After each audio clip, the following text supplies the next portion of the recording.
Hello, my name is Mike Konczal. I'm a fellow with the Roosevelt Institute and a blogger with the Rortybomb blog on WordPress. I'm joined by Megan McArdle from The Atlantic and a blogger at meganmcardle.theatlantic.com.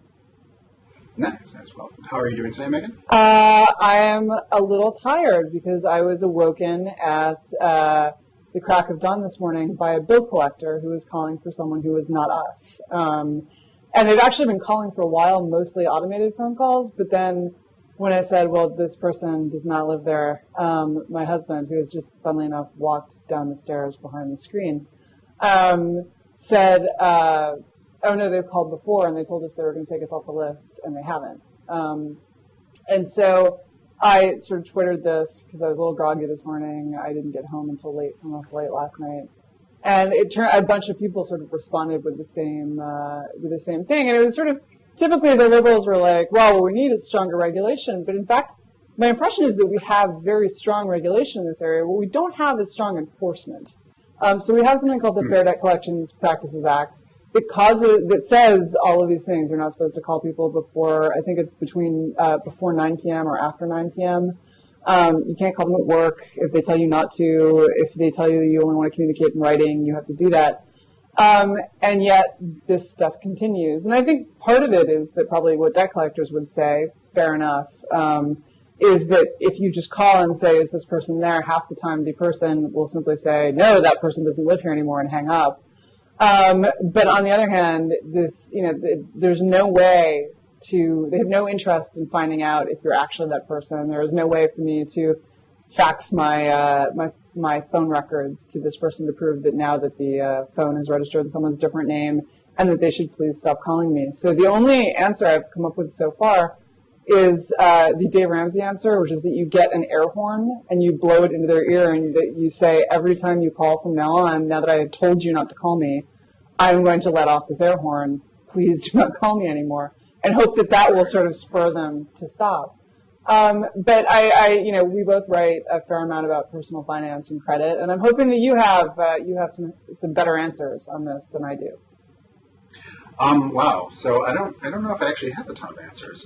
You're right that the various fairness laws associated with debt collection are usually pretty strong, but they're weakly enforced. The past years I've been focusing a lot on mortgage servicing and a lot of the issues related to debt collection on mortgages when there's questionable title, mortgages when there's a second lien, or when the loan has been prepackaged and repackaged and ownership has sometimes gotten lost. And I remember one argument we were tempted to try to push out in the public sphere was that if you didn't have the note, or if you had problems proving that you owned the mortgage, you weren't technically a debt collector. And there's all these kind of other things that you're just someone who's harassing people on the phone. But in practice, now, is that good if you're a collector who's doing that? I'm sorry to interrupt, but is that better for you if you're just a garden variety harasser than if you're trying to legitimately collect a debt that you own, or what?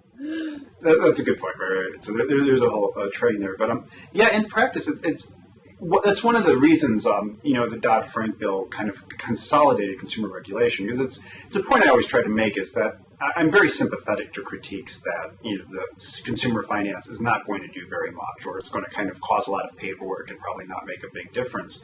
But when you actually look at regulation, there's like a dozen agencies that have something to do with consumer protection from debt collection and down the road. But they're always like the third or fourth most prioritized thing, right? It's like the OCC is in charge of. The OCC has a consumer obligation unit, but the OCC's main objective when they talk out loud is that they're there for the safety and soundness of the banks, which they consider consumer finance to be a separate goal. FDIC, the FTC, the Federal Reserve, pre-Dodd-Frank, kind of everyone had to do it, which meant that nobody had to do it in practice. So one thing Dodd-Frank is trying to do is trying to consolidate this into one agency that has this as its primary focus. And I actually do think that could make a bit of a difference. Now, the problem is when you get to the nuts and bolts of how debt is collected in this country, it's, picture the person on the other side of the phone who's probably making $8 or $9 an hour in a telecommunications firm. They may not even be in the United States. A lot of stuff's in India. They have every reason to think you're lying.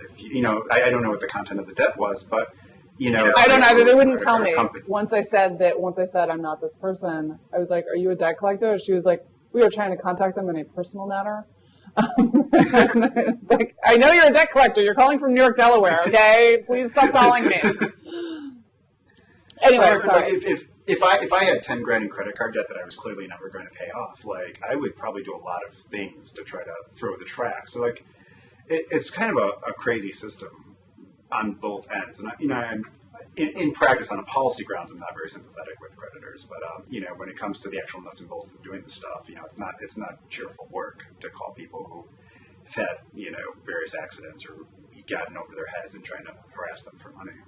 Right, and I think there's actually, I mean, I have a couple of thoughts, but I'll like concentrate on this for now, which is that I think that there's actually sort of interesting policy question, because there's two kind of arguments about this. And one is that people who are not going to pay their very large debts, or certainly don't intend to at the moment until their wages are garnished or their bank accounts are seized, that those people may lie to debt collectors. I assume that this is not uncommon.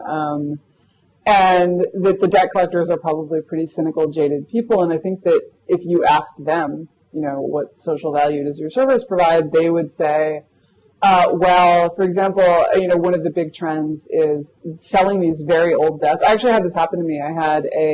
When I moved out of New York, my parents moved out at the same time, and I guess my doctor had just had my parents' address because I'd moved so often. Anyway, so what happened was I had a $20 copay that I somehow didn't pay it when I left, right? And then they sent a bill probably to my apartment and to my parents' apartment, both of which had been vacated by me, right? No one that was there to collect my mail. My forwarding, as we all know, forwarding doesn't always work. Anyway, so 4 years later, I get this hit on my credit record, which says you have a $20 debt. My doctor's office had sold off my $20 copay to some old debt collection agency, right? And I paid it because I clearly owed it. But it was this sort of weird thing of like, I felt really angry about it because it trashed my credit score. I was in the middle of trying to get a mortgage. And I thought, why would they do this for something that I clearly didn't mean not to pay, right? Like, this is not, Right. You do not. Do they charge you interest on it? Oh, yeah. There's some sort of fees. I ended up paying $35 for the $20 copay that I hadn't paid 5 years ago. And like, why? 175% return on a 3-year mortgage loan? That's and pretty good. I'm sure that this company bought it, right, at very much below, right, they probably paid, 7-8 cents on the dollar for these debts, because most people are going to be like, screw you, prove I owe it, like, and frankly, like, I knew enough to know that if I had just waited, the statute of limitations, and kept contesting the debt, the statute of limitations was almost, like, it was going to have to fall off my credit report in a couple of years, and that, I probably could have not paid it, but that seems sort of dishonorable. I did, in fact, receive the medical, well, I assume I did. I actually do not remember this doctor's visit, but I assume that my doctor didn't make it up. But like, that is actually the fastest growing area of debt collections, is selling these very old, probably uncollected debts for pennies on the dollar. And frequently, not in this case, but frequently the chains of custody, right, they have no documentation on these debts. They can't prove you owe it. The original company may be long out of business. The debt's probably been resold 10 times. And all they want to do is shake some money out of someone. They don't really care whether you owe it or not, and they have no way of verifying that you do. And if you finally exercise your rights under it, right, because you have a right to have verification of the debt, and if they can't verify it, they have to stop collecting it. But what they can do is sell that debt to some other guy for even less money, who will then start the whole chain over again, and a lot of people are reporting problems with this. And I think if you ask those people, they wouldn't just say, like, look, we're vultures. They would say, well, your doctor's office got a cash infusion, and that makes medical services cheaper.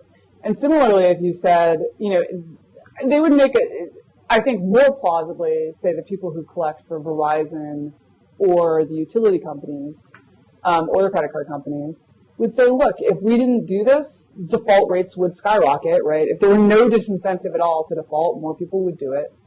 And then the net result of that would be that loans would cost more, utility service would cost more, everyone's costs would go up because of these people who would be basically free riding.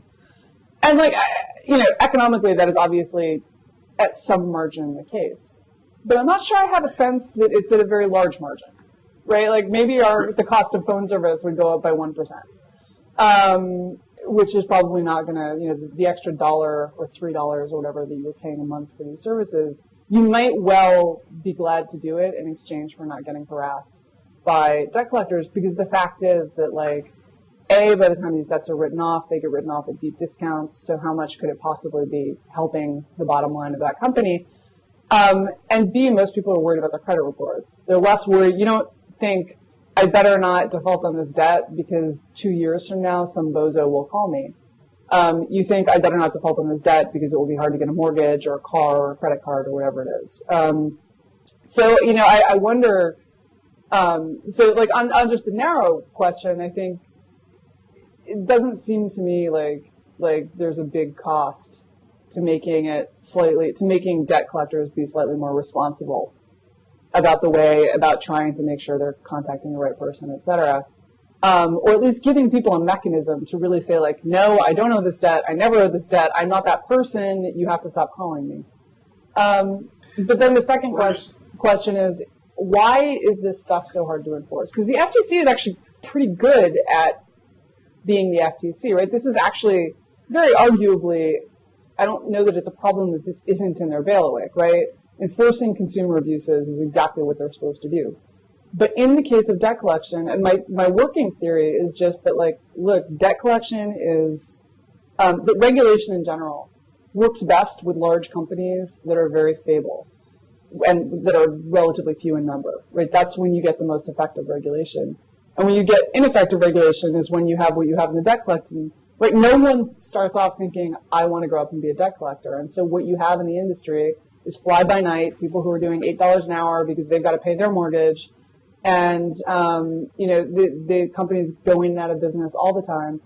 And so you don't have a lot of, it's a very difficult thing to enforce. You shut one down, they just open up under another name 2 weeks later.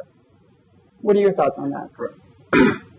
So there's 2 points that jump out at me. One is, this is not specifically related to a $20 copay that kind of disappeared into the ether, but there is a critique of the 2005 bankruptcy reform, which you would obviously not declare bankruptcy over $35, hopefully, but it kind of sets the tone for how we think about debtors and creditors, and it's something called the sweatbox theory of bankruptcy reform, which, broadly speaking, says that bankruptcy reform, and this is a long topic, I don't know how you've written very well on bankruptcy, and I don't know how much you want to get into it, but it's not necessarily about reducing the number of bankruptcies or internalizing certain types of costs. It's essentially dragging out the process of bankruptcy so people can recover more, or creditors can recover more. So if instead of $35, if that was $35,000 or something, the idea is that they would want you to take some time before you could declare bankruptcy by going through mediation, by having to jump through a bunch of hoops, because they can still sweat you for some more of the interest, and then that helps the recovery. And so there is that kind of element with the changing nature of debtors and creditors in this country. The second thing, I mean, obviously the mechanism that's driving all this stuff is the credit scores and the credit agencies, FICO and the other two. What are they? Well, no. FICO is separate. FICO is Fair Isaac. They do the scoring. The 3 credit reporting agencies are Experian, Equifax, and TransUnion. And right. they're the 3. They sort of, my understanding is, I think they came into existence in the 60s. I'd have to check on that, but it was 50s and 60s because you had, as the population got more mobile, the sort of traditional thing to do. And it's really funny to read, back then there's a book called The Best Years of Our Lives, which is a novel. It was written like the pot boiler of 1951, I think it was. And one of the characters in it moves to New York and opens up charge accounts at all these department stores and charges up this fabulous wardrobe. And you think, how did someone open up a charge account for a 22-year-old editorial assistant in a magazine, which is what the character in the book did? This is all based on stuff that had actually happened. The author had worked in this world. And that was not uncommon. And so credit reporting came into practice so that merchants could avoid those kinds of losses. But it's grown into a monster in a lot of ways, right? It started to rule our lives. Right, and it's when you think of stuff like bankruptcy, it's obviously a federal law because people especially back in the day, but even now, had an incentive to skip states if they defaulted on loans, and they needed some mechanism to, especially when we were like a frontier society. That's always one question. When I think of things that need research and things that need people thinking about them in critical ways, the credit scores and the real disproportionate power they have over people's lives is you said it a little earlier, but that $35, if that could prevent you from getting a mortgage or a car rent, or buying a car, or perhaps getting electricity turned on. Now, maybe not at $35, but at the margins, the credit credit scores. I keep on saying credit rating agencies because, I don't know if the credit scores really show that they had a ton of information in the lead up to the financial crisis. What do you mean by that? Do we really think that they're doing a great job? I haven't seen a lot of critical literature on this. There's a study that went back and forth about if you look at people who had a 619 versus a 621 credit score, which is the cutoff for how subprime is determined, people with a 621 did worse because they were able to be prepackaged and sold off, which the implication was that people were kind of using soft skills on the 619 scores because they were being held locally on banks and they took time with them and stuff like that and did an extra level of filter, which added a lot of information. So they're really not strongly regulated, and they're very much a black box kind of operation. I mean, people don't understand very well how the scores are determined, the relative weights on whether or not we want to reward people for opening up a lot of credit lines and keeping them empty versus having one that they keep medium or medium debt rolling, nudges people in all kinds of different directions to how they make personal choices with their consumption, which in turn affects leverage and inflation and consumer spending and aggregate demand. And, I don't know, I've not seen any smoking guns that make me think they're out of control or they're disproportionately powerful in our society, but I mean, they do have a lot of power in our society, and I don't quite know how to think that through right now. Well, I think there's two separate issues here. There are, and I think this actually goes back a little bit to what I said about big entities being easier to regulate.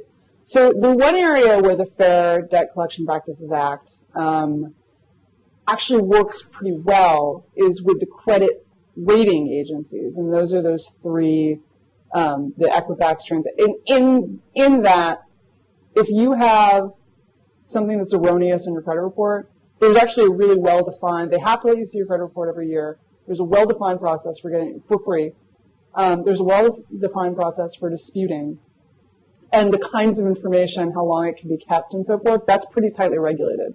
So it's basically 7 years and 180 days from when the debt was incurred. So it's 7 years from when the debt is legally thought to have gone bad. And then it has to come off, so you can't, 20 years later be being haunted by some old debt. And it keeps things from, so for example, that $35 copay, that's on my credit report as having happened when it was reported. And in a couple of years, when it's ready to fall off, I will go and dispute it and say, look, it didn't happen in 2010, or 2009, it happened in 2005, and you need to pull it. So that's one thing. That part is pretty well regulated. And then there's the other ends of it. There are the people who report to the credit unions who are very much not well regulated. Not because not because we don't have laws that are supposed to regulate them, but because the enforcement is difficult, isn't tried. I'm not really actually clear on why, except that I think that debtors in general in America are not a particularly debtors who have defaulted are not a really powerful constituency in our society. But on the other hand, neither are debt collectors, right? You don't think of them as having a powerful lobby. So it's a little bit of a mystery to me. But then on the other side, you have Fair Isaac and the FICO score, and there are alternative credit scoring things, but FICO is the main one that people use. The FICO score is incredibly powerful, and it's, as you say, it's a black box. And it's in a way, and understandably, it's a black box, because if you know exactly what goes into the metric, they don't want people to game it. And so they change it pretty frequently. There was, for a long time, for example, my mother put me on her credit card when I was 14 or something, just so that I could go and go do my clothes shopping and so forth. But that still shows up. My credit history is older than I am, because she opened that credit card sometime in the the late 60s, and so, or the early 70s, and that was something that was, people were actually selling, they would add you as an authorized user on credit cards, and it would improve your credit score, but you would then have a long credit history. And so they changed it. Although I think they're grandfathered in because that still shows up in my credit report. So they grandfathered people who had already done that, but they basically put an end to the practice of this going forward. So it's understandable why they don't want people to easily be able to game it by publishing what the metrics are, right? But the other side of that is that we don't really know exactly how it's calculated. And it's incredibly powerful, and I think unjustifiably so. I mean, again, like you, I don't have great studies on this yet, but I do think that it's quite clear that the numbers made us stupid. That, we had mortgages were functionally being approved based on whether someone had a decent FICO score. And that was all they cared about, right? That was the one thing they never stopped caring about. They stopped caring about whether you had documentation of your income, what the ratio of the house value to your salary was, et cetera. But they did not stop caring about, because the models had told them that that was the biggest predictor. And you can see why that would be true, right? Like, people who really care about keeping good credit are going to pay their bills, because if you don't pay your bills, you get bad credit. But of course, when the crisis happened, that all blew up. And now, some people are arguing that you're actually seeing a worse experience with defaults, with fairly high-income people who have really good FICO scores. And that's actually not entirely surprising, because if you think about it, those are people who are managing their financial lives very carefully. And so what does that tell you? The people who are underwater are looking at this as a pretty cold financial transaction. They're just thinking, like, it's underwater, do I throw good money after bad? And they're weighing that off against, well, it'll hurt my credit score, but in 5 years, that'll basically have mostly been attenuated, and yes, I'm going to do it. And they're thinking of that in an extremely cold and calculating way. So the models were really imperfect, but because we had a number, and because it seemed to be cool, we had a number and a correlation, people started relying on that and stopped thinking about, totally at the expense of common sense. And I think that that's actually a fairly common problem with these sorts of things. I loved Ian Ayer's Super Crunchers. I think it's a great book, and I think there's a lot of stuff in it. But we always have to be wary of, as Jim Manzi, who is a blogger who also works on data mining and compensation issues for a living, said, the thing about data mining is that it works really well until it stops. And it's hard to predict when it's going to stop. So one question to kind of segue it a little bit. Did you read, maybe about 2 months ago, Dana Milbank in the Washington Post wrote a thing about him and his wife, who are very educated people, were having trouble with their mortgage servicers. They were getting these weird fees. They weren't sure if the actual thing had been filed or not. It was very opaque.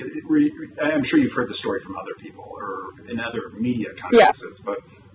But he wrote it, and it was, I thought, particularly useful, because here's a guy who's fairly influential, power's relative, but here's someone who knows what he's doing, and he is having trouble dealing with something that should be relatively simple, which is purchasing a mortgage and making your monthly payments.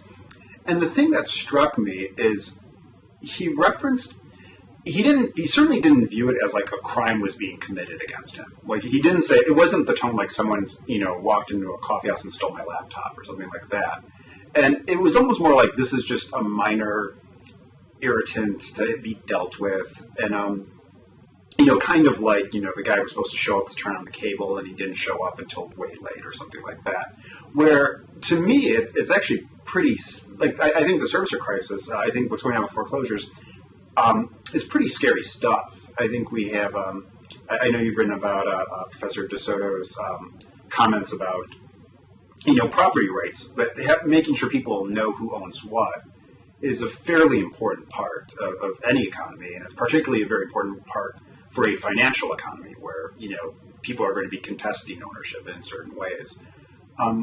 And I'm kind of surprised, perhaps not always surprised, but I'm surprised by the slow uptake in terms of people conceptualizing the foreclosure crisis. David Dayen just wrote something, American Prospect, about what's the phrase? Camel painting? I forgot what he called it. But essentially, I didn't see this. It's a great phrase, though. I will find it. But the idea is that there's a couple dozen Marines who were making the payments and could document everything and were being foreclosed on.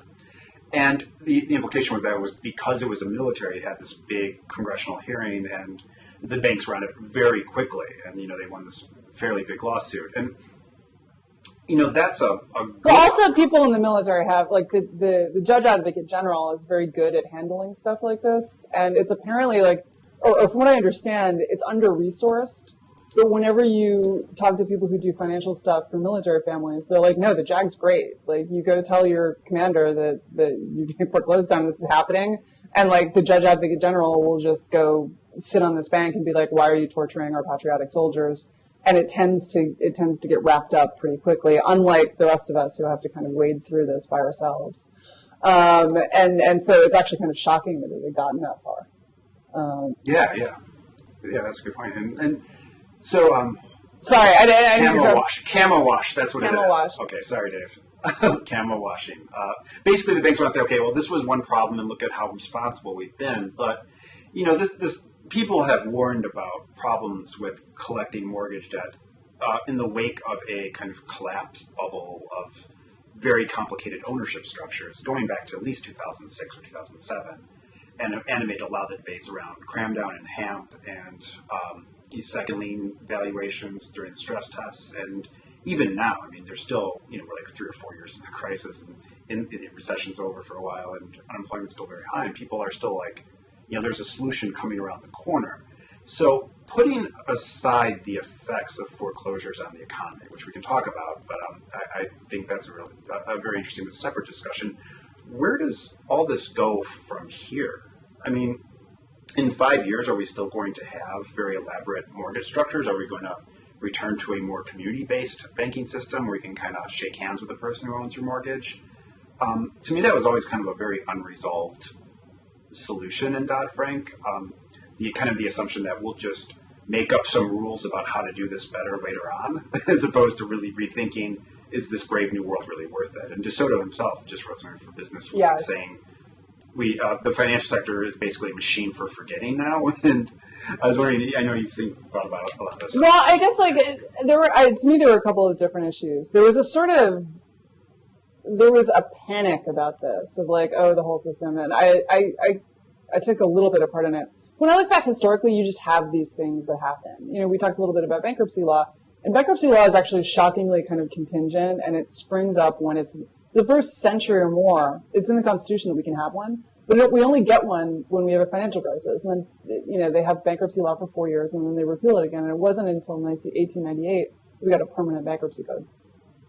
And so there's always actually been a surprising amount of ad hocery with this stuff. Something new financially happens, and when the inevitable excesses and collapse come, then there is a big legal mess to clean up, and there always is, of one sort or another. And people got confused of like, we don't know who owns the property, and people were confused between the chain of title to the mortgage, the chain of title to the note, the chain of title to the deed, and those were all different things. And I think there's a couple questions there. And I think the first question is, did we have adequate legal structures to set up the securitization boom?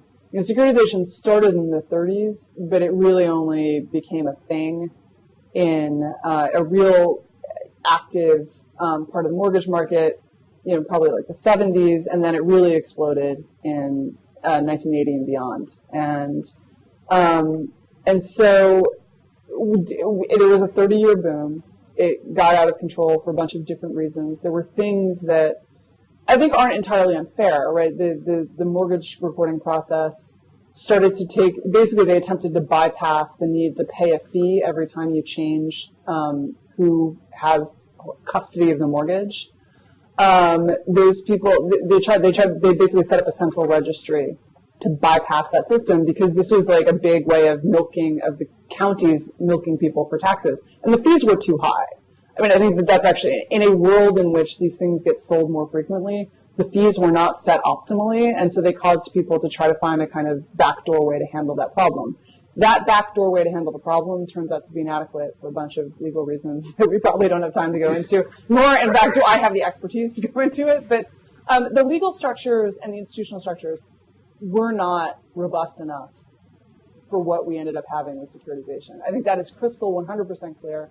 And it's going to take us a while to figure that out. And I think it's going to be as it's always been. It's going to be partly legislative. It's going to be partly contingent. I think mostly judges are now, again, you have bad apples, et cetera, but the stories that I'm hearing anyway are that judges are doing the right thing. They are punishing servicers who show up inadequately prepared, without chain of custody. They're making people slow down, and they're not doing what they were doing at the beginning, which is, pushing through 1,000 foreclosures in 10 minutes. They're slowing the process down, and they're checking for proper paperwork. And that is exactly what should have happened. And there will be more ad hocery.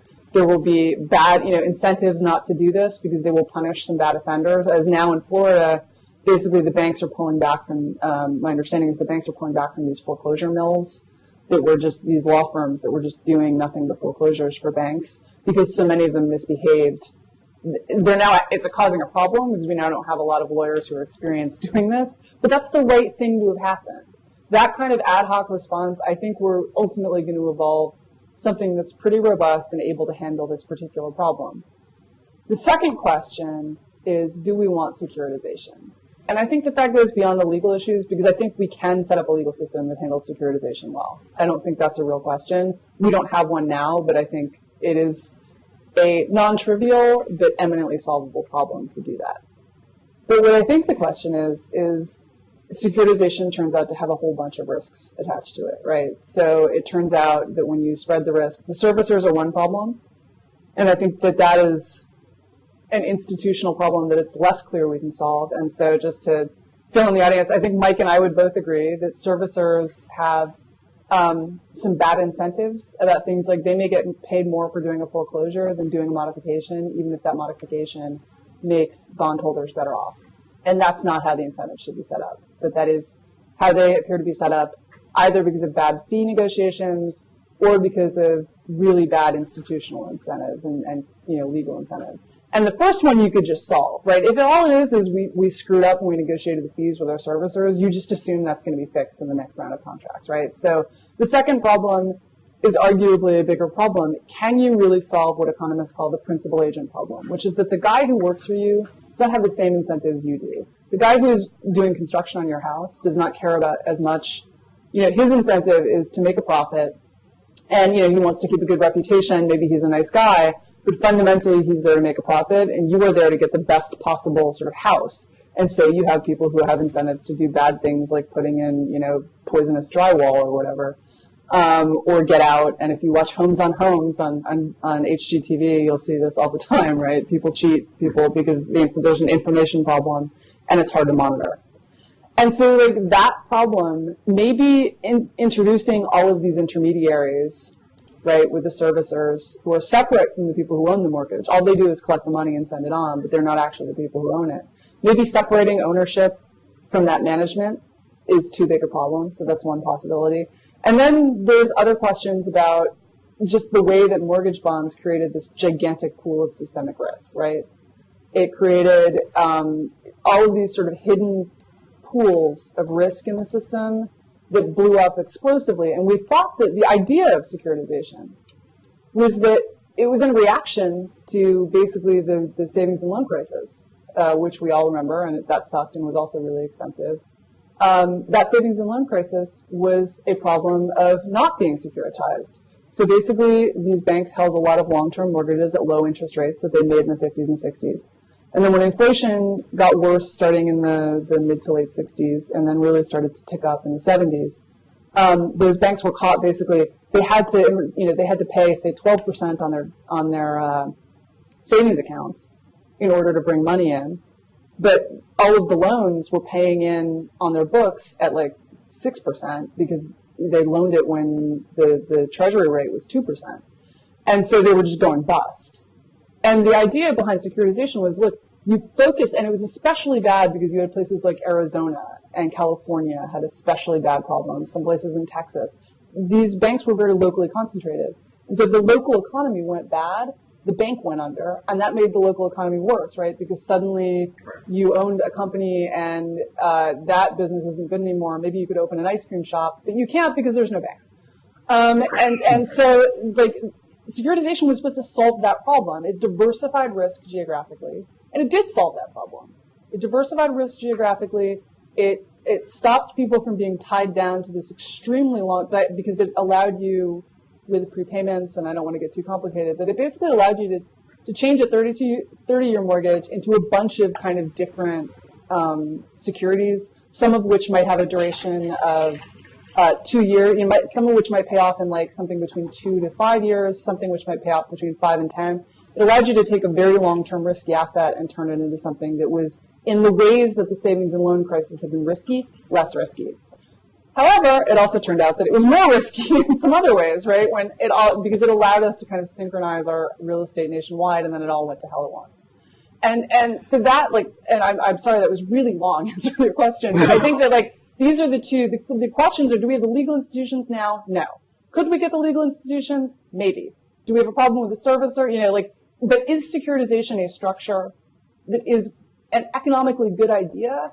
I mean, in general, I like things that spread risk, like the FDIC and so forth, and some forms of social insurance, et cetera. And so, I want to say yes, but there are some big unanswered questions about it, I think. And then I'm gonna pass it on to you you should now deliver a 10-minute monologue on securitization. Well, I'll just summarize it quickly. Is that the way the servicers are working right now is they have two business lines that are the exact opposite. So, in one hand, they're meant to be this kind of very return to scale processing plant where they take in payments on one side. They're set up in a certain type of something called REMIC, so they have these tax advantages to do it this way. Take in payments one side, give them to bondholders on the other side. And this is something you can do with very low-skill people. It can be done from anywhere. It doesn't particularly require skill or knowledge or training, or not extensive training. And then on the other hand, it turns out that servicers have this other business model now, which is negotiating bad debt. And that's actually a very difficult thing to do. We usually tend to try to specialize it through people like bankruptcy judges and bankruptcy lawyers.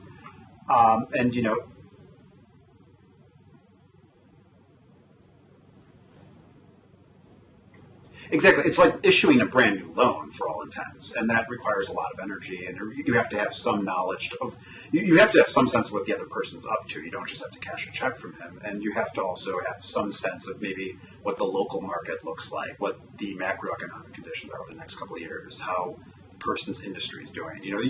The more, and a lot of that stuff is just kind of right. For people who do it for a long time, it's just kind of the sense they get of how to do it. It's part of their craft. But someone making $8 an hour to move checks from point A to point B doesn't have that knowledge. And sorry to interrupt, but I also want to point out we actually de-skilled this job. I mean, this used to be a highly skilled job that was done mostly by upper middle class white males, and we've now de-skilled it. It's now a job that is because of the FICO scores, what we were talking about earlier. It's now much more done by women, less education, a less status job, and that's actually a real issue with modifications. Is it's not just that the people we're hiring don't have those skills. We stopped teaching anyone those skills. Anyway, go back to it. Sorry about that.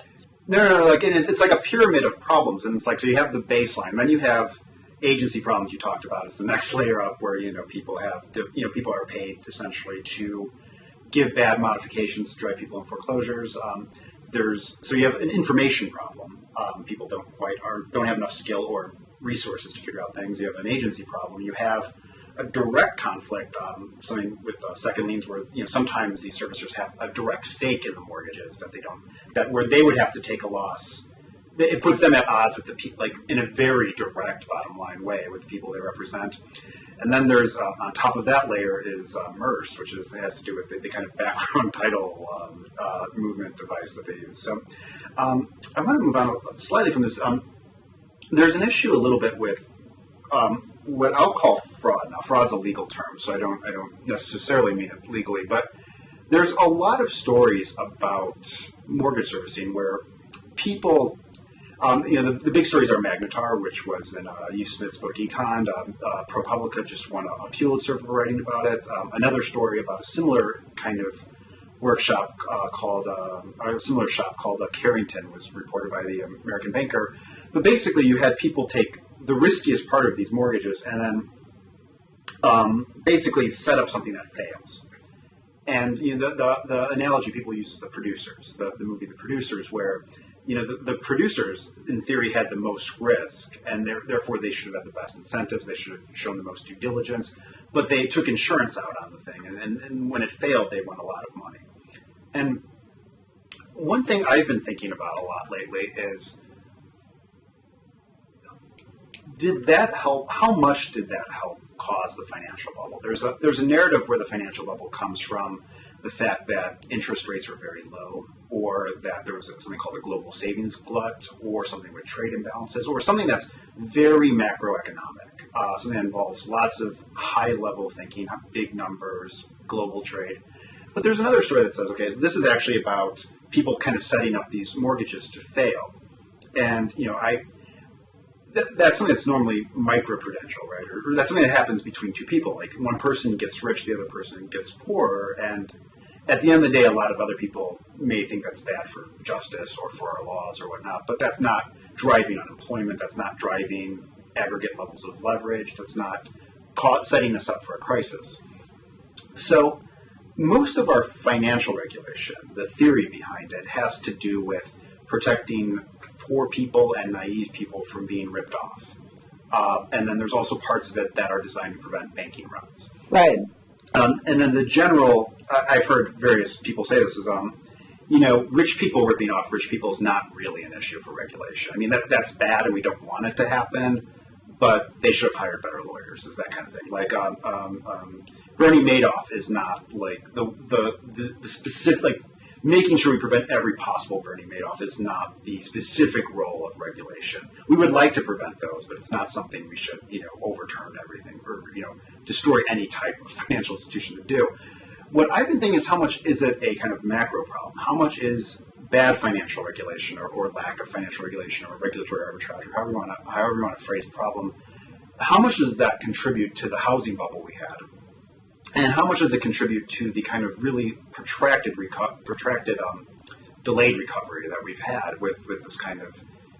There's a lot of the stories I like about why we have such a slow recovery have to do with deleveraging, and obviously the way our financial institutions are set up, and the way our bankruptcy court is set up, and the way the little equity people have in their homes is set up has to do with how hard it is for our country to delever right now. So that's one thing I'm thinking of, and it's also something that Roosevelt just had a big conference on the Federal Reserve, and we're doing another one, New America, next week. And I'm thinking a lot about, a lot of what Dodd-Frank does is move a lot of regulation to the Federal Reserve.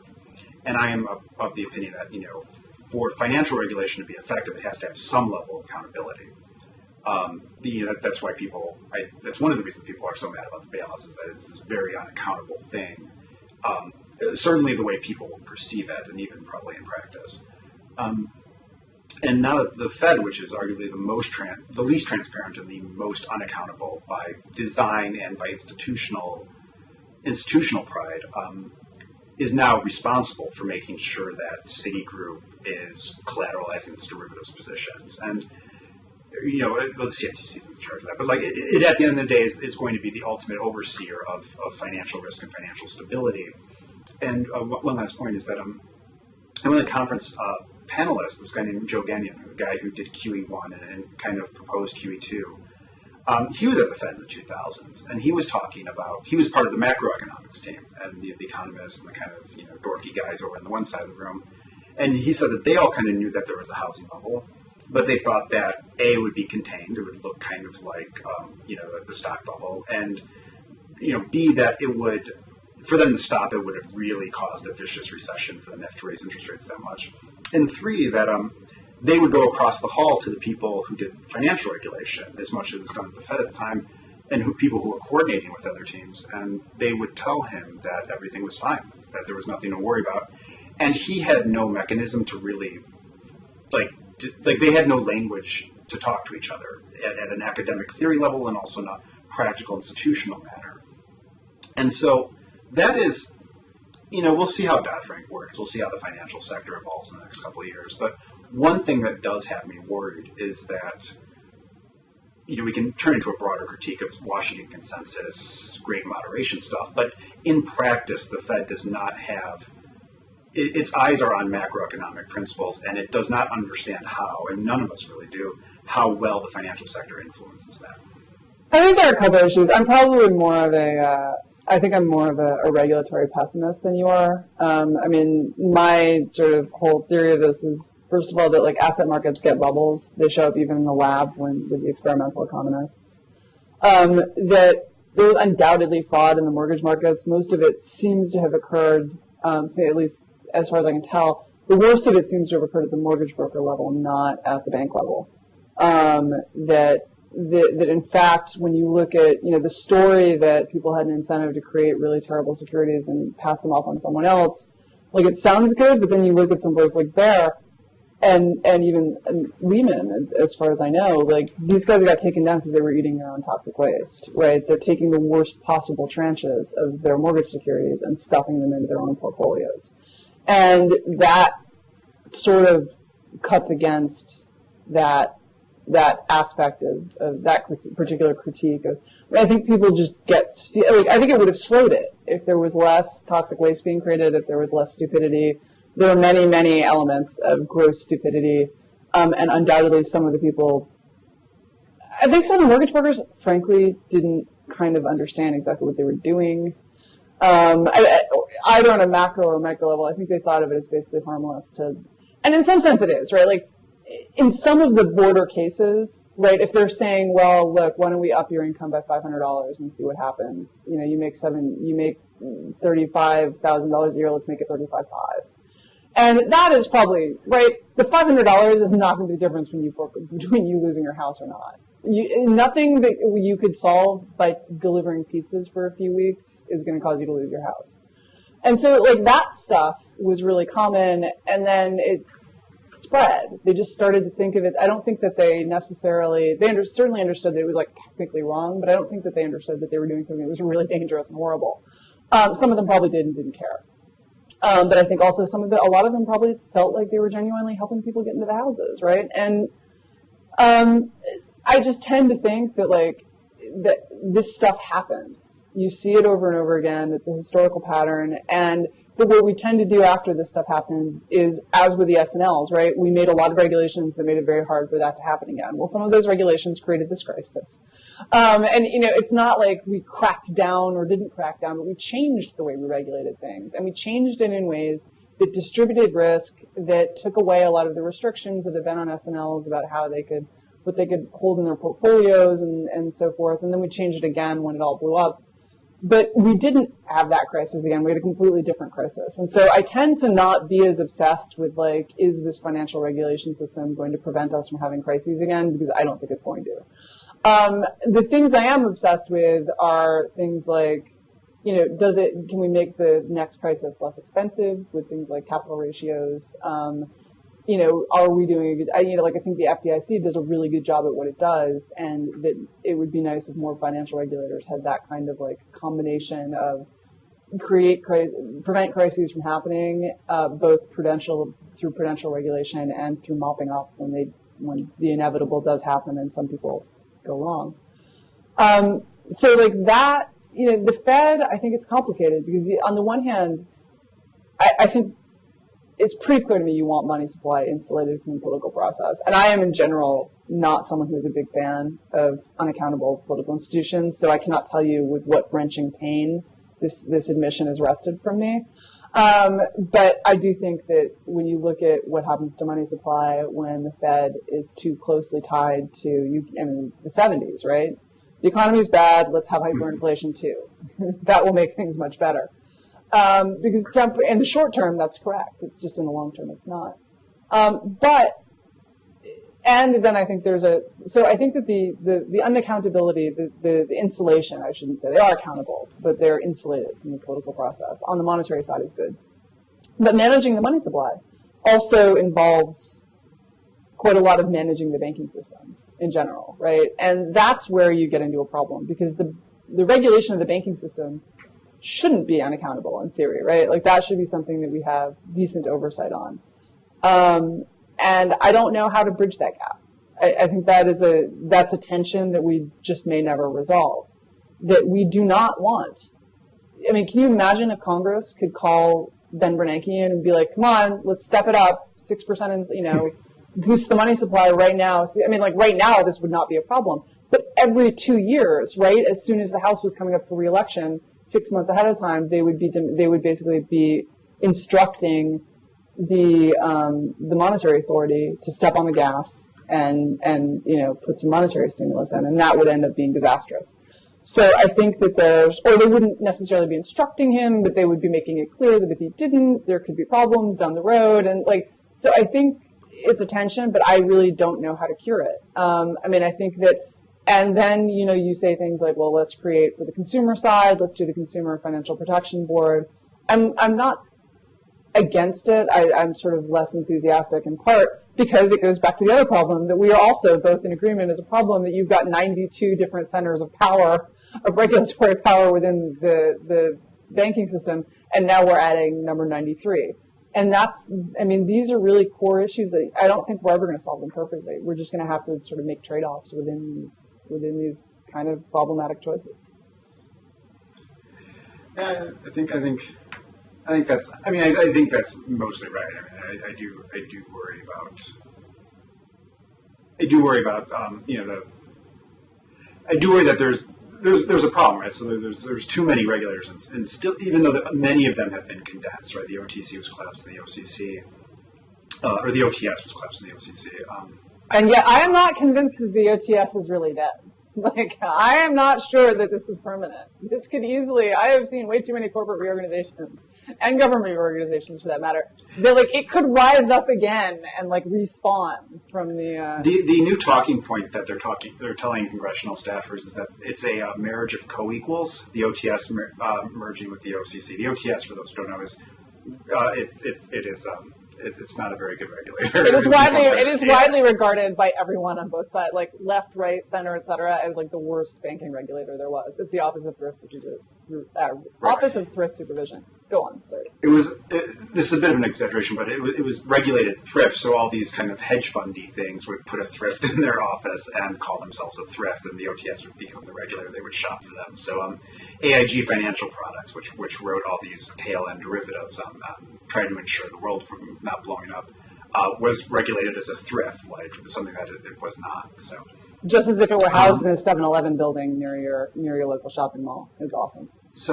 So we're starting to run a little on time. One thing I wouldn't mind bringing up, we didn't get a chance to discuss it before we started, but you mentioned asset bubbles show up all the time, in laboratory settings, and we actually have a lot of good ideas of what could cause an asset bubble. We don't have a lot of great ideas on what happens after an asset bubble, which is something we're learning in real time in this crisis. But the new talking point, or the new kind of narrative that I hear a lot of, is that higher education is in a bubble, specifically student debt. It's kind of this bubblish thing as student debt has just surpassed credit card debt. Yep. For the first time ever. Student debt and tuition price inflation has been going up at record high rates. It's not looking to come down.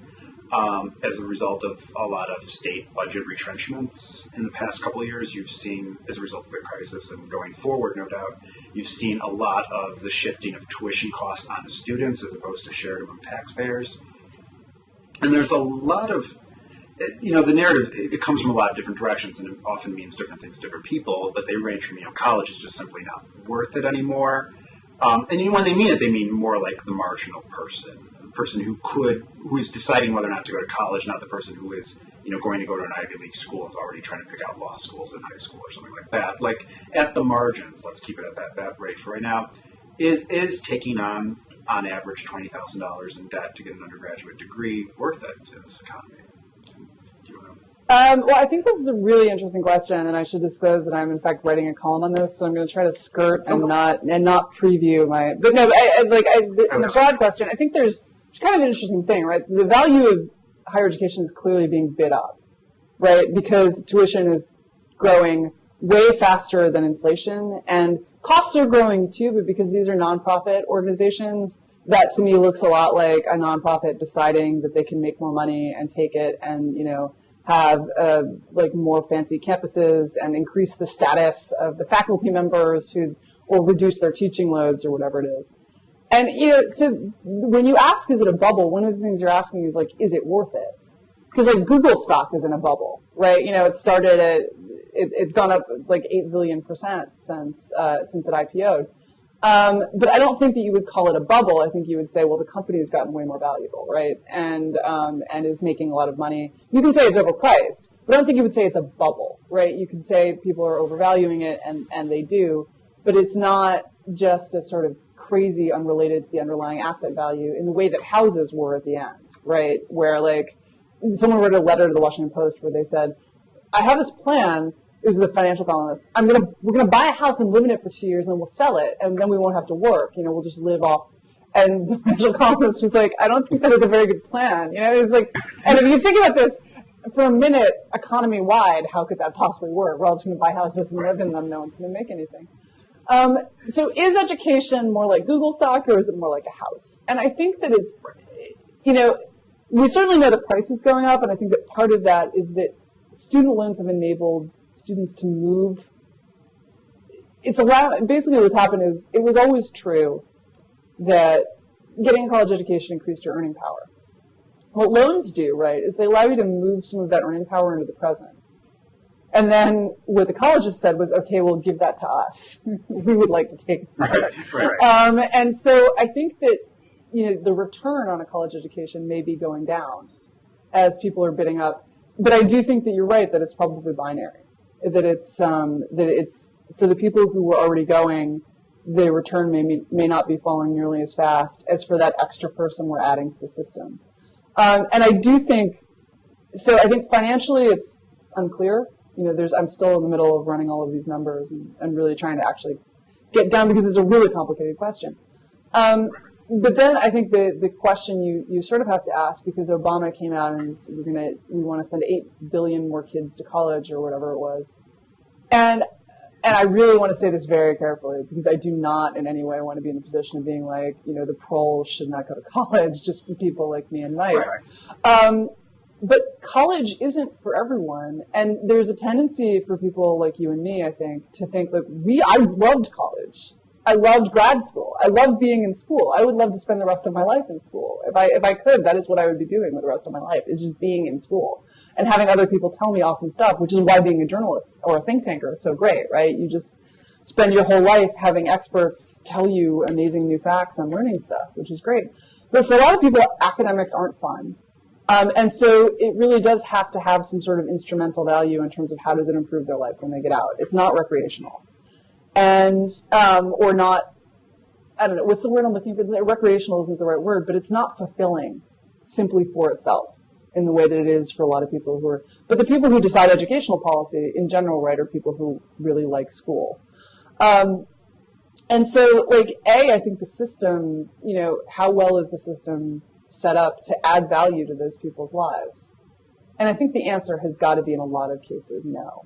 Right, and you look at a lot of the for-profit schools, and even libertarians. I was talking to a libertarian economist I know, and he was like, "Oh God, they're just ripping people off," and not that they have to, and not that it's always a rip-off, because in fact, like as another libertarian who's more favorable said, look, these schools, they're way less than ideal, but for a certain kind of student, they're better than nothing, which is the alternative. And so it's not all bad, but there is definitely a component of a complete rip-off, and they've got very high default rates. But I think that, you sort of have to look at the loan structure and how much money are we enabling students to borrow, and it's not bankruptable. And my understanding is even private loans aren't bankruptable, which seems insane to me, right? Like, fine if you want to say the government, you can't stiff the government. But that is, I don't know why it has, to me, there's no legitimate reason for that exclusion, except that maybe there wouldn't be a student loan market if it weren't. And you know what? Like, honestly, I'm of the libertarian persuasion that says markets have rules. Over the centuries, we play with those rules to get the rules to be more optimal. And it's not simply true that, like, everything should be free, because there's no such thing as an actual free market that doesn't have any legal rules about how it operates. And like, so is this rule about bankrupting student loans suboptimal? I am totally willing to listen to arguments that it is in fact optimal, that there would be no student loans. But I think that, preventing kids from being able to move all that income forward and then hand it over to the schools might be better than the alternative.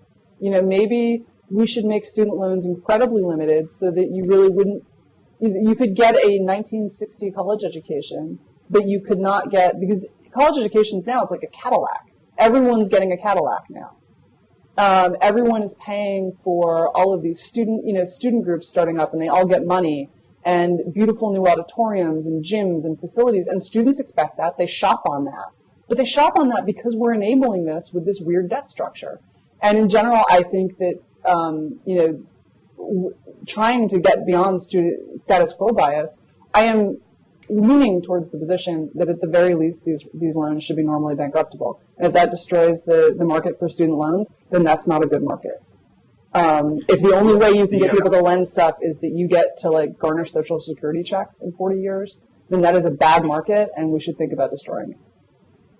Well, the libertarian law and economics answer for bankruptcy is that bankruptcy allows the coordination of creditors and Right. maximum return to creditors. It's the hippie liberal thing that's all about enterprise value and fresh starts and all that stuff, as far as I understand it. And I don't the issue know. is that I'm joking. I'm exaggerating. David Skeel loves him some fresh starts. I have interviewed him on this several times. Anyway, sorry, go on. I'm joking. But the answer is there's nothing really for the creditors to get, right? I mean, they can't go in your memory and take your undergraduate degree from you. They can't even erase it from you, like as like a eternal sunshine and spotless mind or something. So But they can garnish your wages. I mean, the fact is, like, yes, it's not securitized, and neither is credit card debt. And yet we still have credit card, right? Like, students get credit cards. It's got to be possible to lend these people money, right? Well, you can get a student loan, quote unquote, through your credit card, and it's like 30% or whatever it would be, or introductory rate than 30%. I mean, like the actual, the idea is that there's just nothing for creditors to grab, so it looks like an unsecured loan, which is going to have a very high interest rate. I'm okay with that, actually. Milton Friedman said the free market solution was to be able to sell equity in yourself, and then quickly noted that that's a little bit like slavery. But, it's not even that it's a little bit like slavery. It's like I when I was in business school, I took a class on startups, and this was one of the, on like new venture strategy, and you had to do a business plan for a startup. And this is one of the business plans, and it comes up over and over again. Like this proposal gets sort of floated, as far as I can tell, about every 3 to 5 years. The core problem is actually not that it's like slavery, although, I mean, don't get me wrong, that's kind of a problem. But, if I want to promise you a percentage of my income for the rest of my life, I mean, that is functionally what marriage is in a lot of cases, right? If I divorce you, I still have to give you money every year. As long as I'm still making money, I have to give you some of it. So it's like, it doesn't look that much like slavery to me. The problem is that what's the incentive, right? It's to sell equity and then I think it lowers the return on what you decide to do. And so you think to yourself, well, I could be an artist and make $12,000 a year, or I could go be a banker and make $200,000 a year. Not that bankers are super, whatever. I could be a doctor. I could be a chest surgeon, right, and make $700,000 a year. But I sold a 15% stake in my earnings, and it's a lot of work, and so instead I'm going to make $12,000 a year. And whether or not you think that is socially optimal, it's a problem for the potential equity buyer. And it seems unlikely to me that you're going to overcome that. That like the incentive problems are such that it ends up being very risky to invest in anyone except like a very clearly Aspergery or some guy who's just like, you know what, I'm going to quit. I'm sick of this. And once you lower, and the incentives are not perfectly aligned because all you can get out of this person is money, and what they can get is either money or life satisfaction. And to the extent to which those two things diverge, you can end up screwed. And so I don't think that you would actually get a market in it. I think that's less of a no matter what you do for a living, you could always work the weekends, right? Right. And the equity holder would want you to work the weekends. And Exactly. equity is, in essence, about ownership claims, and that's really the whole problem there. Yeah. All right. And one last thing to conclude on, I noticed you wrote a little while ago, or obviously on Monday, about Osama bin Laden being killed by U.S. forces. And you're obviously very much a New Yorker, and I have lived in New York for 2 years now. I was not here at the time of 9/11. So I was wondering if you had some thoughts about the killing of Osama bin Laden. Do you feel relieved or happy or safer or anything? I think it's been weird for me because I was very angry right after it happened, and I was a part of what they called at the time the war blogger tradition. And I grew up in New York, and I don't want to over-dramatize this. I knew a bunch of people who died on 9/11. None of them were people that I was super close to, right? There were some people I'd worked with, there were a guy I went to school with, a couple guys I went to school with at different levels, someone I had dated briefly. And but, you know, it was right in my hometown. It was extremely traumatic, and I reacted by being very angry. And I remember looking at Zacharias Moussaoui and saying, I hope he fries. And I was enraged, right? And I really, at that point, I would have been so happy to see Osama bin Laden shot. And then it happened. And, you know, I think maybe partly it's because I'm older. And I was in my 20s when it happened, and now I'm in my 30s. And just as you see, like, relatives and friends and so forth just getting frailer, it just seems to me in a way that, like, it's so easy to crush out a human life, and even a human life that was used in a terrible way, like Obama's, for incredible evil. That's not something that I can personally celebrate. That I don't want to get into an argument of whether other people should have or should not have. I don't celebrate the death of anyone, no matter how terrible they are. And you know, George Orwell, I think, said this. In some ways, it's just that it's a long time ago, and but I'm still really angry. Like I found myself surprisingly. The WTC Health Registry is reaching out to people. I worked down there for a year after it happened. My original blog was called Live from the WTC, and it's reaching out to people to say, like, you're okay? Are you okay? And I was surprised by that, and then I wasn't, because I realized I actually haven't been okay exactly. Like, I haven't been breaking down or anything, but I've been really sad and a little bit anxious. I didn't want to watch the news about it. I didn't want to see anything about it. And filled with this kind of really terrible sense of grief for the people who died who are still dead, and for all the people who've died since then, and for all of the terrible things that have been done that were a terrible idea, you know, from security theater for all of the people in Afghanistan who've been killed.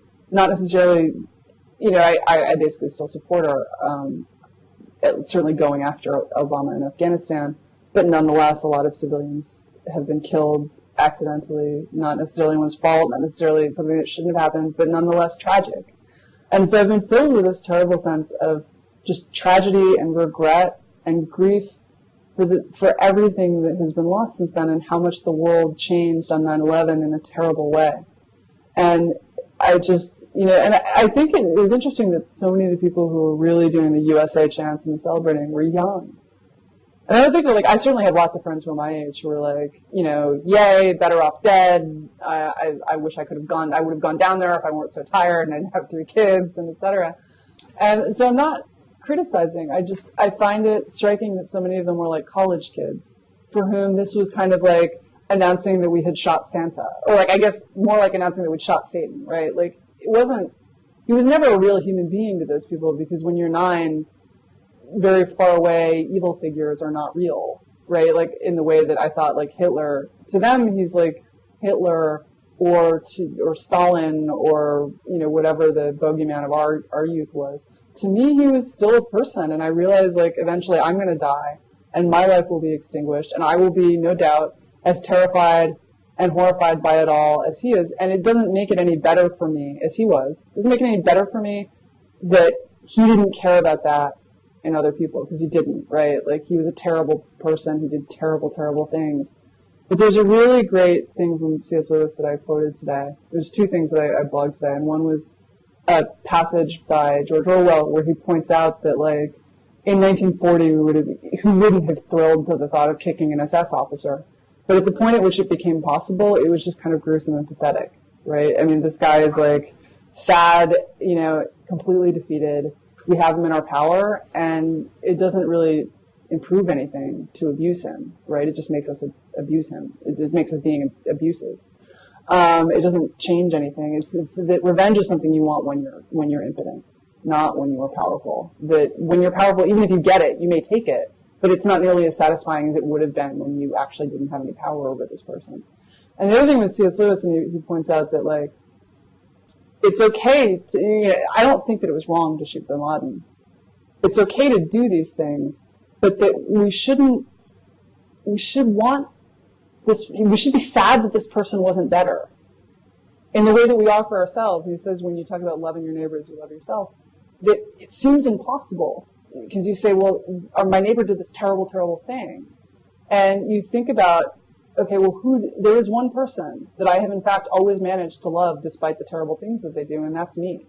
When I do something bad, I don't stop loving me.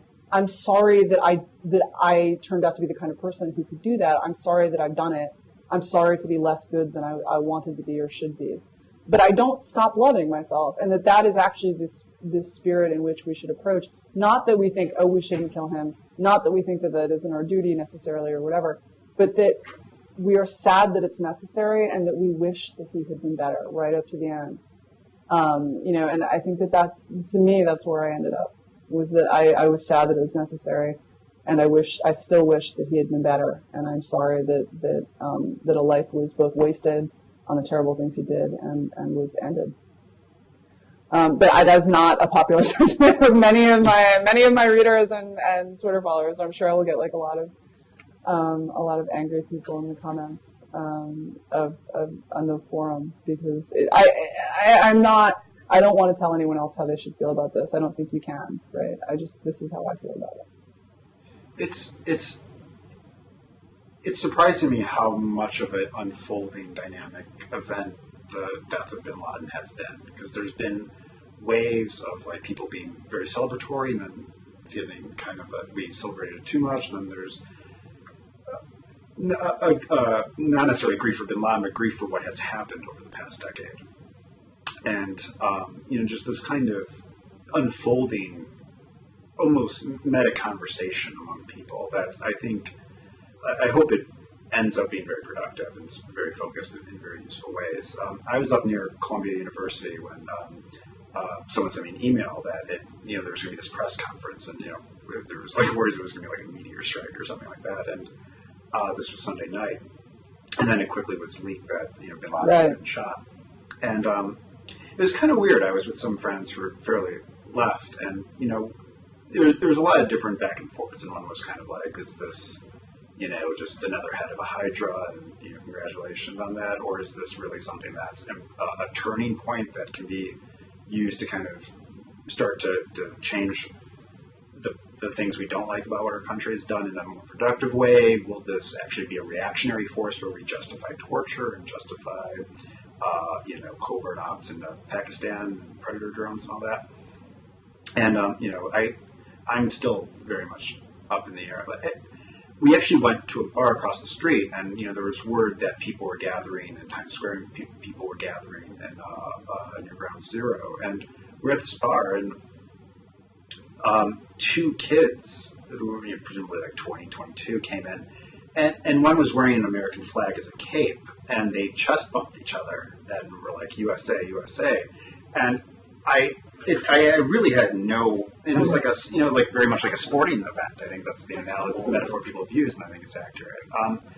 And it was one of those like, what are you going to do? We didn't want to I didn't know people at this bar, and I didn't particularly want to there was like no reaction I had. But at that point, I thought, well, I might want to stay away from public spaces on this. And a lot of people have written about the reaction. And I don't particularly, I think the big problem, this goes back over the past decade, is that Osama bin Laden became this kind of Hitler figure. The Time magazine cover, I saw something online, I don't actually know if it's true or not, but Time magazine cover is supposed to have Osama bin Laden with an X through his face, very similar to how they had done Hitler back when Hitler died, committed suicide. And to me, the analogy was always just a terrible one for foreign policy and for how we run our country. Because bin Laden is a guy who, Hitler had a country, he had an army, he had an economy, he had missiles and tanks. Bin Laden, as we found out, is a guy who could not tell people where he lived, who certainly looks to be held under the lock and key of the Pakistan government, on the quiet. He's essentially a thug who represented a kind of gang that wandered, place to place, trying to, trying to stay underground. And it was not worth wrecking our Constitution. It was not worth wrecking our international standing. You can debate how much we did either of those, but certainly I think if we use this moment to kind of, in a productive way, and say, okay, so this closes the chapter on the book on the war on terror. It is officially now a policing action, and we can do things that are necessary to do that. But we as a culture have to move on. I certainly hope that's where President Obama tries to take the country, though I am not certain he will. And that I find is very worrisome. Well, I think the sad thing is that we can't really move on, right? We don't even know, like when Hitler was dead, we could be pretty sure that World War II was over. And I think a lot of the sort of what I feel, and what's interesting is like when you look at the movies and the books of the immediate post-World War I and post-World War II, right, there's a really brief burst of celebration. And then there's like a surprising amount of like, Jesus Christ, what the hell did we do? Right? I mean, there's all these movies that are made in the wreckage of Berlin from, or from the Third Man and so forth. There's also all these movies that are made about things like the best years of our lives, which are about how terrible, like how we changed everything and how now that it's all over, like we've permanently given up something important that we can never get back, and we have to kind of patch it back together, but it's never going to be the way it was before.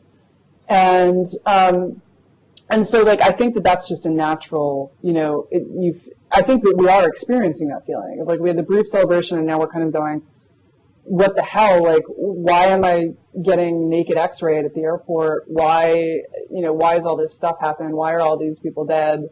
And that's really terrible. Even if you're not, that doesn't mean that you think that like any particular thing we did was wrong. It's just like, Jesus, we gave a ton of shit up.